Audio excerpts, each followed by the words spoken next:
30 मार्च दिन सोमवार। आइए जानते हैं बिहार की 30 फटाफट बड़ी खबरों को। और इस न्यूज को आप किस जगह से देख रहे हैं हमें कमेंट बॉक्स में जरूर बताएं। मैट्रिक परीक्षा में कुल 81.79% छात्र पास हुए। इस बार 2 छात्राओं ने स्टेट टॉपर बनकर पहला स्थान हासिल किया। टॉप 10 में कुल 139 छात्र शामिल रहे, जिनमें 47 लड़कियां टॉपर रहीं। पवन सिंह ने तलाक की मांग करते हुए कहा है कि अब साथ रहने का कोई चांस नहीं है। इस पर ज्योति ने प्रतिक्रिया देते हुए कहा कि वह दूसरों की बातों में आ गए हैं और अपनी खुशियां खुद खत्म कर रहे हैं। देश की रक्षा के लिए गए एक जवान का शव संदूक में वापस घर पहुंचा। जवान की मां ने कहा कि उन्हें बेटे की शहादत पर गर्व है, जबकि बेटी ने भावुक होकर कहा कि पापा ने घर आने का वादा पूरा नहीं किया। जेडीयू में निशांत को मुख्यमंत्री बनाने की मांग उठी है। श्याम रजक ने कहा कि अंतिम फैसला एनडीए का होगा, लेकिन उनकी व्यक्तिगत इच्छा है कि निशांत मुख्यमंत्री बने। पटना में एक नीट छात्रा को न्याय दिलाने के लिए धरना किया गया। पीड़िता की मां ने रोते हुए इंसाफ की मांग की और कहा कि अब उन्हें सीबीआई जांच पर भी भरोसा नहीं है। गोपालगंज में पुलिस की जीप को एक ट्रक ने टक्कर मार दी, जिससे गाड़ी पलट गई। इस हादसे में 3 पुलिसकर्मी घायल हो गए। हालांकि उनकी हालत खतरे से बाहर बताई गई है। पटना की दलदली रोड स्थित एक बिल्डिंग में भीषण आग लग गई। मकान में फंसे 4 लोगों को फायर कर्मियों ने रेस्क्यू किया है और करीब 2.5 घंटे की मशक्कत के बाद आग पर काबू पाया गया। गैस सेल संकट को लेकर बक्सर के सांसद ने प्रधानमंत्री को पत्र लिखा है। उन्होंने वर्क फ्रॉम होम की मांग के साथ छात्रों के लिए ऑनलाइन क्लास शुरू करने का सुझाव दिया है। राज्यसभा चुनाव की वोटिंग के दौरान अनुपस्थित रहने वाले कांग्रेस विधायक सुरेंद्र कुशवाहा ने मंत्री अशोक चौधरी से उनके आवास पर मुलाकात की। म्यूजिक कंपोजर साजिद के भाई को पुलिस पटना लेकर आई। होटल में जावेद से मुलाकात के दौरान साजिद ने कहा कि वह 4 बार झूठ बोल चुका है। उसके लिए महंगे इत्र और चॉकलेट भी लाए थे। मोतिहारी में दिन दहाड़े चेन स्नैचिंग की घटना सामने आई, जहां बाइक सवार 2 बदमाश महिला के गले से चेन छीनकर फरार हो गए। यह पूरी वारदात सीसीटीवी में कैद हो गई। बक्सर सदर अस्पताल में एक डॉक्टर के साथ मारपीट की गई। परिजनों ने इलाज जल्दी कराने के लिए डॉक्टर की पिटाई की और बाद में सुरक्षा की मांग को लेकर सिविल सर्जन को आवेदन दिया गया। स्टेज पर पवन सिंह ने काजल रघवानी को गले लगाया, फूल देकर गाना गाया। सावर न गोर बारू हो, एक्ट्रेस ने कहा कि सारी ने धोखा दिया। आज बिहार के सभी जिलों में मौसम सामान्य बना रहेगा। एक बार फिर से अधिकतम तापमान में बढ़ोतरी देखने को मिलेगी, जिसके कारण गर्मी अधिक महसूस होगी। बिहार में उच्च शिक्षा को गांव-गांव तक पहुंचाने के लिए राज्य सरकार ने बड़ा कदम उठाया है। अब राज्य के 360 प्रखंडों में नए डिग्री कॉलेज खोले जाएंगे। इसको लेकर शिक्षा विभाग ने तैयारी शुरू कर दी है और कोशिश है कि इसी शैक्षणिक सत्र से इन कॉलेजों में पढ़ाई भी शुरू हो जाए।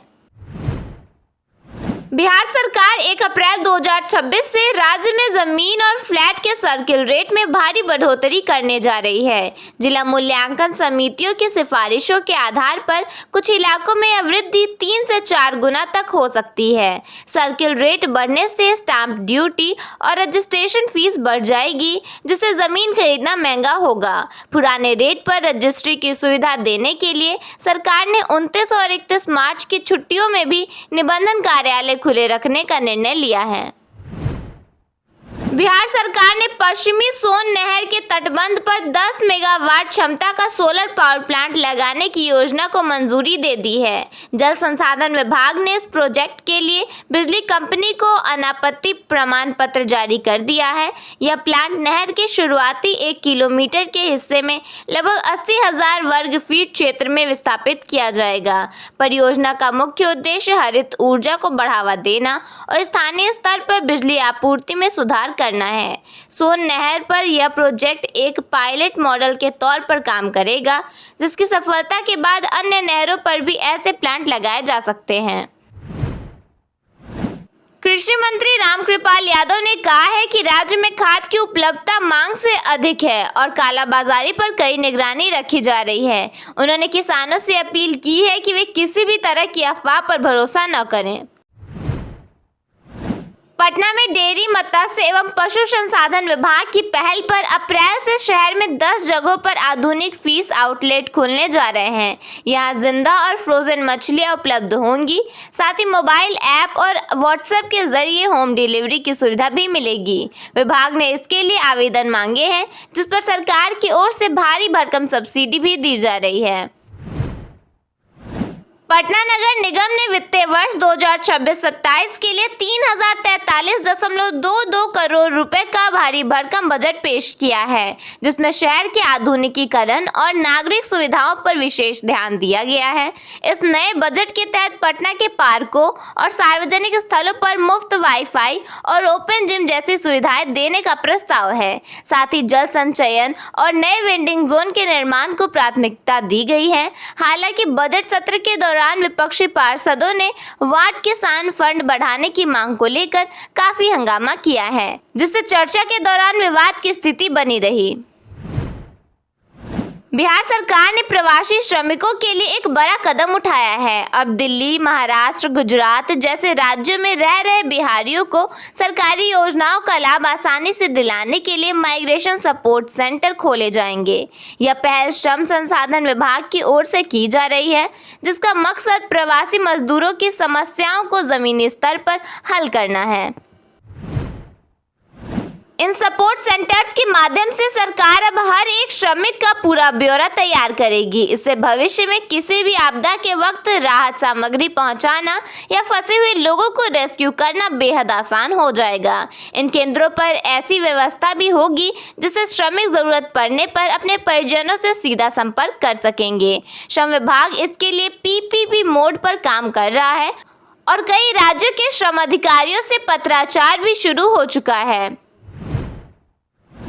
बिहार बोर्ड मैट्रिक परीक्षा 2026 के परिणामों में गया जिले का शानदार प्रदर्शन रहा है, जहां कुल 6 छात्रों ने राज्य की टॉप 10 सूची में जगह बनाई है। हाई स्कूल अमारुत के छात्र संगम कुमार 485 अंकों के साथ राज्य में 6ठे स्थान पर रहे हैं, जबकि शुभम राज दांगी ने 7वां स्थान प्राप्त किया। इसके अलावा जिले के रीमा कुमारी, गुड़िया कुमारी और आदित्य कुमार ने संयुक्त रूप से 8वां और समीत कुमार ने 9वां स्थान हासिल कर जिले का नाम रोशन किया है। बिहार के 16 जिलों में मखाने की खेती को बढ़ावा देने के लिए विस्तार योजना लागू की गई है। इस योजना के तहत किसानों को मखाने की खेती और प्रसंस्करण के लिए इकाई लागत पर 75% तक का सरकारी अनुदान प्रदान किया जाएगा। पहले यह सुविधा केवल 10 जिलों तक सीमित थी, लेकिन अब इसमें मुजफ्फरपुर, समस्तीपुर और पूर्वी पश्चिमी चंपारण जैसे नए जिलों को भी शामिल किया गया है। पटना में अतिक्रमण के खिलाफ प्रशासन एक बार फिर सख्त रुख अपनाने जा रहा है। डीएम डॉक्टर त्यागराजन एसएम के निर्देश पर बुधवार से विशेष अभियान को तेज कर दिया जाएगा। इसके लिए 1 अप्रैल से 30 अप्रैल तक का विस्तृत कैलेंडर जारी किया गया है, जिसके तहत पूरे महीने अलग अलग इलाकों में कार्रवाई होगी।